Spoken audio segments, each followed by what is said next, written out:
So my job is to talk about the economy, and I've got a smile on my face. Things are getting better, and what I will, and I know we have limited time. I just came from another talk, so I'm shifting gears, and I will pay attention to the time. My wife taught public school for 32 years, and very few people can out-talk her, but I can probably do it when I get started on the economy. I really like talking about the economy.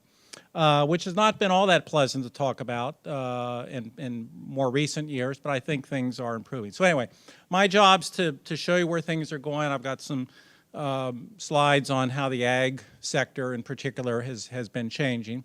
And I want to do this in a couple of phases. I want to talk obviously about the national level. We're all tied into the national economy. That's where our macro policies come from. And then I'll talk about North Carolina also. If we look at our broadest measure of the economy, something economists call GDP, gross domestic product, good news is we're back. This went down quite a bit during the recession. The recession officially started at the beginning of 2000, into 2007, beginning of 2008. Bottomed out about the middle of 2009, but since then GDP's been growing. And as you can see on this slide, actually GDP has fully recovered. Took longer than in many previous recessions, but this is probably the fundamental reason why, for a little personal finance aspect of this is probably fundamentally why the stock market's done better. In fact, and for those of you who watch the stock market, it's way up today. Sales, production, profits have all come back. The job market, not so much. This recession that we went through was absolutely torturous on the job market. We lost nationally 9 million jobs in the nation. In North Carolina, we lost about 300,000. We bottomed out in the job market. Job market always lags that GDP number. We actually bottomed out in the job market in February 2010. But good news is jobs have been growing since then. But we're not back yet. We're about half of the way back. And this is not unusual. Businesses want to be absolutely sure the economy is back, number one, before they add jobs. Number two, one of the things that happens, and there's a good part to this and a bad part to this, one of the things that happens during recessions is businesses pull back from focusing on expanding markets because markets aren't expanding, they're contracting. And what they focus on is being more efficient, how to reduce their cost in order to become more efficient since their sales are going down. And obviously for most businesses, labor is their biggest cost. So there's a lot of focus during recessions on instituting labor-saving technologies, machinery, techniques. And then when the recession ends and the economy begins to improve, businesses don't discard those, they keep them. And so you usually do have a lag between the overall economy growing and the job market improving. So we're about halfway back. Factories are coming back. This is an index of industrial production, 2007, so those numbers don't mean anything other than to compare. So 2007, before the recession, using 100 as the index, we got down to about 87. So factory production fell by 13%, and we're about back up to 96, so we're about 4% under.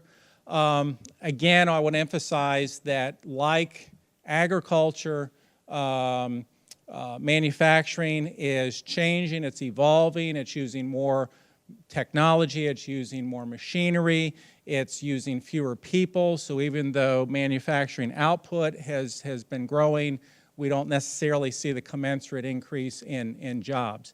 Now, one sort of a little sidebar here, although this is very important for agriculture and agribusiness, exports have been booming. The green here is exports, and we have had a phenomenal growth in U.S. exports, which is good. It shows the U.S. is competitive in world markets. And what has not gone well publicized, or what has gone not very well publicized by the media, is the trade deficit has shrunk tremendously. Trade deficit is down to about $400 billion on an annualized basis, and it was up around $700 billion in 2005. So again, that's good news, shows we're competitive. You probably have read some articles about, there's this concept now called reshoring, where businesses who had moved their factories and moved their employment to foreign countries to take advantage of lower costs, lower labor costs. Not all, but some of those are seeing labor costs in foreign markets. China would be a good example, going up tremendously as those economies have grown and standards of living gone up and workers demanding more pay, inflation being more significant. And so some companies have decided that it actually makes more sense economically to move back to the U.S. There are a couple examples of furniture companies here in North Carolina who left North Carolina, went to China, now they've come back. Now, we're not talking about thousands and thousands of jobs, but it is a reversal of a trend. Consumers, of course, drive our economy. Consumers are the most important force in our economy. 70 cents out of every dollar in our economy is spent by consumers. So really, as the consumer goes, so goes the economy. And what I'm trying to contrast here for you is how much different this recession was in terms of what happened to consumers. So in green, I'm showing you the 2001 recession, which was the recession just previous to this one. And what you can see is on the left-hand side, during the recessionary years, I call that drop, consumer spending grew, but it grew much faster during the economic rebound. But look at the red, which is this current recession we've been through. Consumer spending during the downside of the recession actually went down. That's very, very unusual for consumers in our country to actually spend less than they did in some previous time period. Now, consumer spending has rebounded. Again, look at the right-hand side of that slide, but notice it's rebounded at a rate much slower than in previous, than at least the last recession. And I could show you a bunch of other recessions too, same conclusion. So the takeaway from this is consumers really, really retrenched. They really became frugal during this recession, and they've continued that frugality, even though they're spending more, but they're spending more at a slower rate in the rebound from this recession. And that goes a long way in explaining why this economic recovery, although it is here, has been rather slow. And which begs the question, or leads to the question, well, why? What was fundamentally different about this recession? And what was fundamentally different about this recession is shown in that lower red line. What I'm looking at here are assets owned by households. We focus a lot, obviously, on jobs. We focus on income, but assets, in other words, what you own, the value of what you own is very important in your personal economy and in your personal decision-making. In other words, if you, as many people did during the 2000s when the housing market is booming, and you looked at maybe you're sitting there in your home and you notice a house just like yours down the street sold for $300,000 more than what the people bought it from, and so you say to yourself, my house, gosh, could I sell mine for $300,000 more than I did? Maybe you call an appraisal out and they say, yeah, your house has gone up in value over the last couple of years by $300,000. If you, let's say you don't want to move, what you could do is tap into that equity through loans, home equity loans, and indeed people did that during the housing boom to the tune of $800 billion a year people were taking out of their home equity and spending. So your assets and the value of your assets and what direction they're going is very, very important to consumer spending and consumer confidence and so forth. So what I'm showing you here, if you first of all look at the top line, the green, no surprise that during the recession, household assets fell. Part of the reason for that is the financial assets fall, which is the yellow line. Stock market always goes down during recessions. There's been a rebound, though, in the stock market. I just mentioned the market's up big today. Stock market is almost totally back to where it was pre-recession. So you can see that yellow line going up, and that has pushed the green line up a little bit. What has not happened is the red line, which is the value of household real estate, primarily your home, Notice that went down during this recession, and it's continued to go down. That fundamentally is how this recession has been different. It's been the crash that we've seen in residential real estate, and furthermore, it's been the fact that in the economic recovery, residential real estate has not yet come back. Households today, in terms of the value of their homes, are still down. That is, their homes collectively are down, often valued by $9 trillion. $9 trillion of lost home equity during this recession, and it's not yet come back. That is the way this recession has been different. Now, there are some encouraging signs. This looks pretty busy. This is probably the most tracked measure of housing prices, something called the Case-Shiller. Case and Shiller are two economists who've gotten fabulously rich developing this index, which Standard & Poor's bought for several $1 million from them. But it tracks 20 cities in the country. You might say, why do we need a fancy index to measure housing prices? Because measuring how housing prices change is very hard, because it's not like tracking the price of a gallon of gasoline. A gallon of gasoline last year, same as a gallon of gasoline this year. The value of home, or the kinds of homes that were sold last year, are different than the kinds of homes sold this year. So you're not dealing with all apples and apples. You're dealing with apples and oranges. So you need to do some fancy statistical manipulation to come up with a good index. And what you can see here, notice this is the housing boom here, where housing prices were appreciating at more rapid rates from roughly the mid-90s to the mid-2000s. This is the housing crash. And what, of course, was very abnormal was this housing crash resulted in houses actually depreciated in value. So everything below the zero line here means houses were depreciating. And unfortunately, we're still depreciating. The latest, we had a little bit of an improvement a couple of years ago, but the latest numbers from Case and Shiller show we're still depreciating. Not as much as we were, but we're still depreciating. So housing prices nationally have not yet solidified. Now, of course, it's going to vary from market to market. What I hear from my real estate friends here in Raleigh is the Raleigh market is noticeably better. And so this, of course, is going to be very market dependent. But the good news out of that is that housing prices, although they're falling, they're not falling nearly as much as they were. Another piece of good news is that housing inventories have dramatically fallen. We had housing, this is measured in terms of months, that it would take to sell the existing inventory. We got up to about 13 months of inventory. That's extraordinarily high. Here, we're down to about 6 months of inventory, which is considered pretty close to normal, so that's a good sign. So economists think that the housing market is moving towards some stability, but it's certainly not has come roaring back. And also, don't think I'm very cautious about my forecast, but one forecast that I'll tell you: do not think that you were ever going to come back to the kind of housing market we had 8 to 10 years ago. That was like the 500-year flood on a good side, though. That was an abnormal housing market where every house is going up in value. You could buy a house today, sell it for more tomorrow. That's not coming back. If we can get back to housing prices going up at their historical average of 3 or 4% a year, that we'll be doing well. Construction and sales of homes also appear to have flattened out. Here's sales, and here are permits. So the housing market is crucial to our economy finally getting back to stability.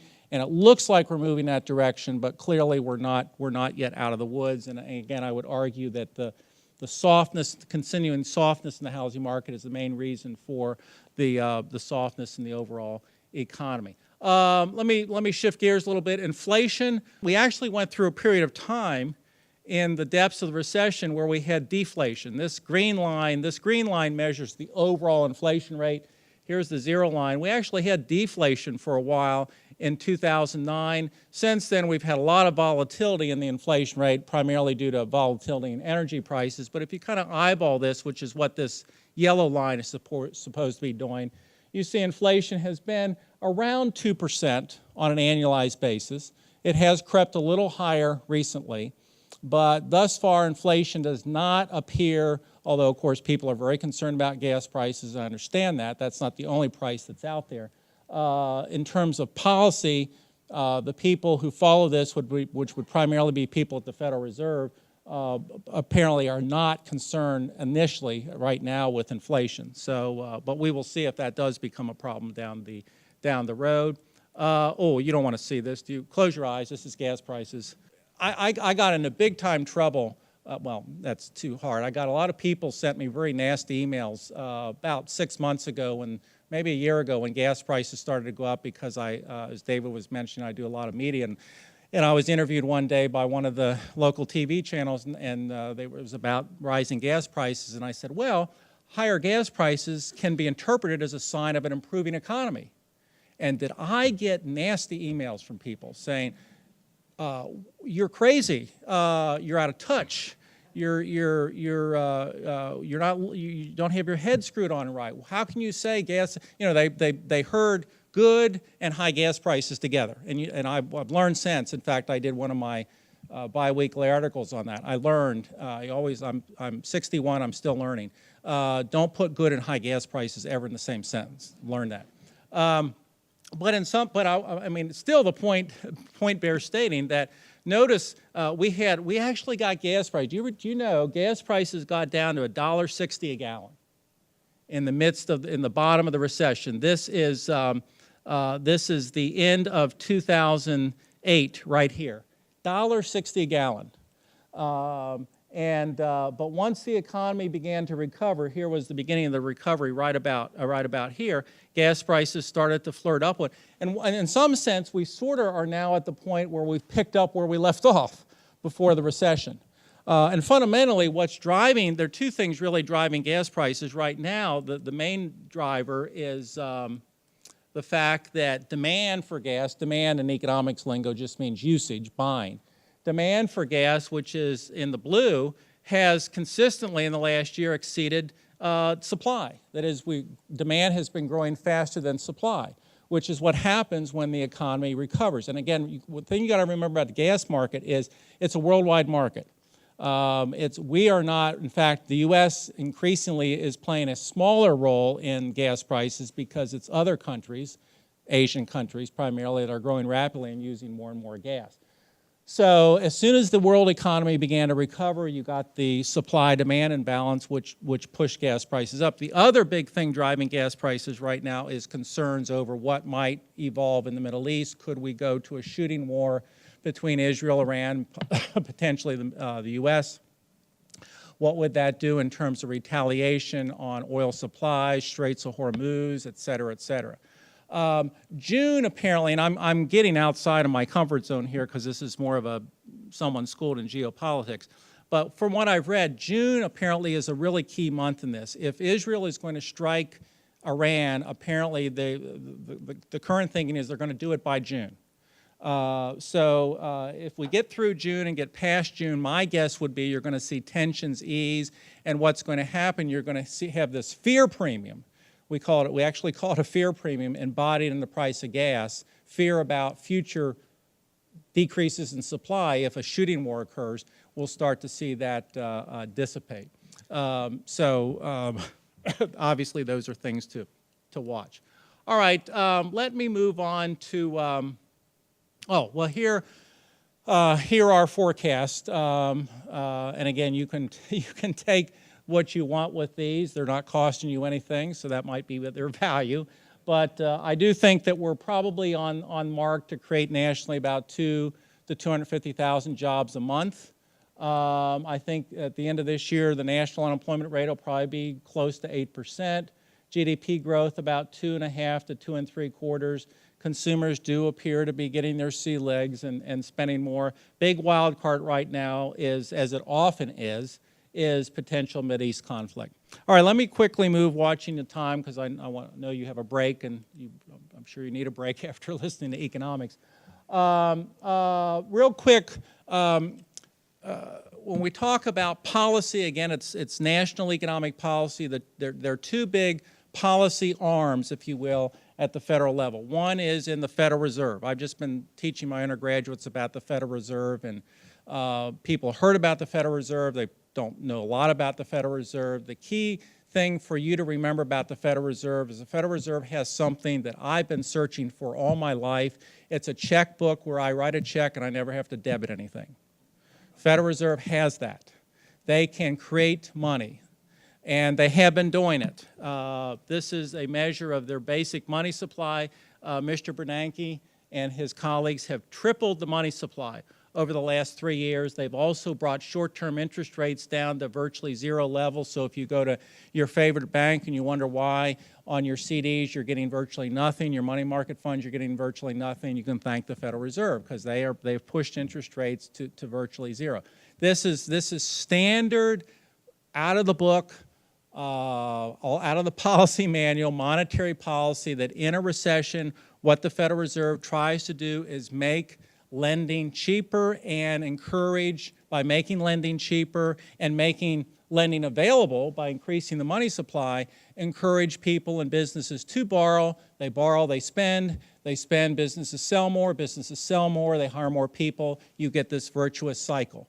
And so that's Federal Reserve always does that. You can go back to the 2001 recession, Greenspan did it.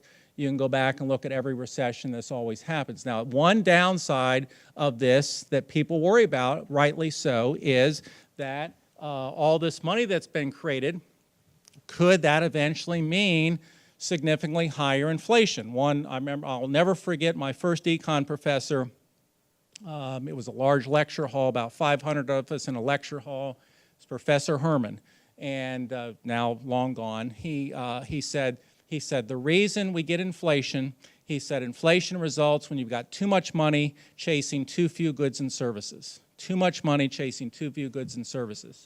So people worry when the Federal Reserve prints a bunch of money and the economy is still growing slowly, will that eventually result in higher inflation? We've not seen it yet in an extraordinary fashion, but it may be coming down the road. Now, Mr. Bernanke and his colleagues absolutely know this. Mr. Bernanke, or Professor Bernanke, Dr. Bernanke, who's incidentally 3 years younger than I am, and he's from Dillon, South Carolina, and I don't know any of you know that my first job was in McDonald's making French fries. Never forget, 16 years old, made French fries. Ben Bernanke's first job was at south of the border, clearing tables. So if you go to south of the border, you probably find maybe a table that's got his name scrawled on it somewhere. But anyway, he's come a long way from Dillon, South Carolina, and south of the border. And he absolutely knows this. This is not news to him. But the Federal Reserve has been told by Congress, Federal Reserve, we want you to do two things. We want you to create an economic environment that moves us toward full employment, and at the same time, we want you to keep prices stable. That's a tall order. And oftentimes, those two goals are incompatible. And I think clearly the Federal Reserve has said, look, we know what we're doing could rekindle inflation. It doesn't appear to yet, but it could. But we view that as a less important hazard to the economy than 8% or 9% unemployment. So Federal Reserve, like economics is a science of choice, Federal Reserve has had to make choices. But they have been extraordinary. Federal Reserve has done more to address this recession than any Federal Reserve in history. The Federal Reserve under Bernanke, it's kind of like that Star Trek opening taking the Enterprise to worlds unexplored. Bernanke has done that with the Federal Reserve. If we look at what fiscal policy, the Federal Reserve is monetary policy, fiscal policy is the budget, President and Congress working through the budget. Actually, they have tightened up.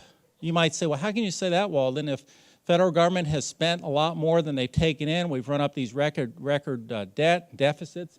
But recently, they've actually tightened up, which is one reason why you're seeing government jobs go down, why private sector jobs go up. This is a picture that shows you what's happened to federal spending. It's leveled off. This is state and local spending, which continues on a downward trend here. And then this would be the total between the two. And so economists who worry about fiscal policy and argue that actually the federal government ought to be spending more money to generate economic jobs and opportunities, they point to this chart. All right, let me move on and watching the time. North Carolina actually has done, you might think this is an extraordinary statement to make. North Carolina, first of all, if we look at job changes, which of course people focus on, we lost about 8% of our job base during the recession. The nation lost about a little more than 6% of our job base. That always happens. I wrote a book a couple of years ago called North Carolina Connected Age. Incidentally, Memorial Day is coming up. Make a great present for people you give presents for on Memorial Day, or if you got birthday, anniversary, any kind of event. If you give that as a present, wrap it up real nice, I'll guarantee you the recipient will be surprised when they open it. So North Carolina always gets hit harder during recessions because we are still more of a manufacturing state. 18% of our state economy is based on manufacturing. It's 12% for the nation. But the good news is we've actually rebounded a little faster, here we are, in terms of job growth since 2010 than in the nation. So even though our unemployment rate is higher, it's higher because we took such a hit here. We've actually had some fairly good news in the state in terms of job growth over the last 2 years. Now, this would be of particular interest to you. If you look at growth in the North Carolina economy from 2006 through 2010, which obviously spans a couple of expansion years as well as recession years, North Carolina's total economic output over that time went up a mere 0.1%. Our farm economy went up in the state 29%. 29%.